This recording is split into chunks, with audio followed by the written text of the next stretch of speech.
রাষ্ট্রীয়ভাবে জুলাই গণ অভ্যুত্থানের প্রকৃত ইতিহাস সংরক্ষণ, প্রকৃত নেতৃত্বদের স্বীকৃতি নিশ্চিত করতে হবে। আন্দোলনের সংগঠক, সমন্বয়, নেতৃত্ব দানকারী এবং সফল বাস্তবায়নকারীদের অবদান তথ্যভিত্তিক ও নিরপেক্ষভাবে রাষ্ট্রীয় নথিতে অন্তর্ভুক্ত করতে হবে।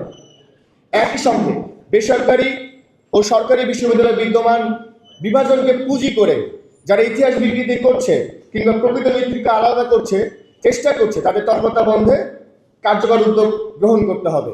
দ্বিতীয়ত, জুলাই গণঅভ্যুত্থানে শহীদ, আহত ও সম্মুখসারী সহযোদ্ধাদের একটি পূর্ণাঙ্গ ও ষষ্ঠ ও সুষ্ঠু কঠোরভাবে যাচাইকৃত গ্যাজেট প্রকাশ করতে হবে। ইতিপূর্বে প্রকাশিত গ্যাজেটে প্রকৃত অনেক যোদ্ধার নাম বাদ পড়া এবং অযোগ্য ব্যক্তি অন্তর্ভুক্তির অভিযোগ রয়েছে। তাই নিরপেক্ষ যাচাইয়ের মাধ্যমে তালিকা পুনর্বিবেচনা সংশোধন করা জরুরি।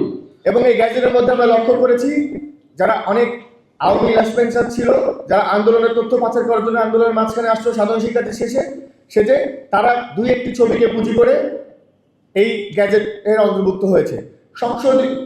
সংশোধিত গ্যাজেটভুক্ত আহত যোদ্ধাদের যোগ্যতা অনুযায়ী পুনর্বাসন, কর্মসংস্থান ও সুযোগ সুবিধা নিশ্চিত করতে হবে এবং গ্যাজেটভুক্ত ব্যক্তিরাই কেবল রাষ্ট্রীয়ভাবে জুলাই যোদ্ধা হিসেবে স্বীকৃতি পাবে।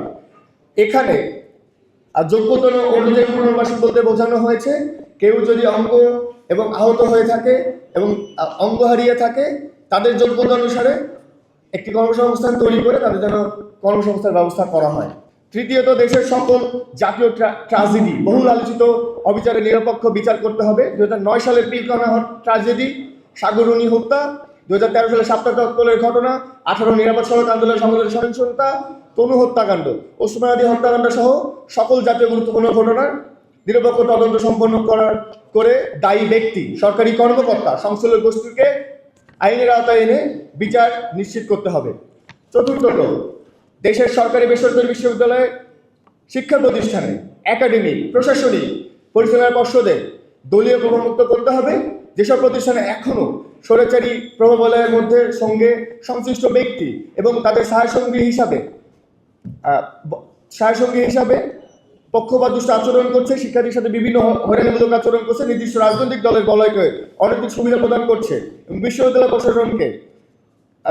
প্রশাসনিক কার্যক্রমে স্বচ্ছতা, জবাবদিহিতার ঘাটতি পরিলক্ষিত হচ্ছে, সেখানে মেধাভিত্তিক স্বচ্ছ জবাবদিহিতামূলক প্রশাসনিক কাঠামো প্রতিষ্ঠা করতে যাতে শিক্ষার্থীরা স্বার্থ সর্বোচ্চ গুরুত্ব পায়। এবং আমরা লক্ষ্য করছি এখনো বিভিন্ন শিক্ষা প্রতিষ্ঠানে একটি গুপ্ত সংগঠন এবং তাদের ছাত্র সংগঠন আছে, তারা সাধারণ শিক্ষার্থী রূপে এই স্বৈরাচারে যারা সহায়সঙ্গী ছিল তাদের দাবিদার বাস্তবায়ন করতে এবং তারা সমর্থন করছে। এর ফলে যারা প্রকৃত জুলাই যোদ্ধা ছিল তারা বিভিন্নভাবে হেয় এবং তাচ্ছিল্যের শিকার হচ্ছে বিশ্ববিদ্যালয় প্রশাসন দ্বারা।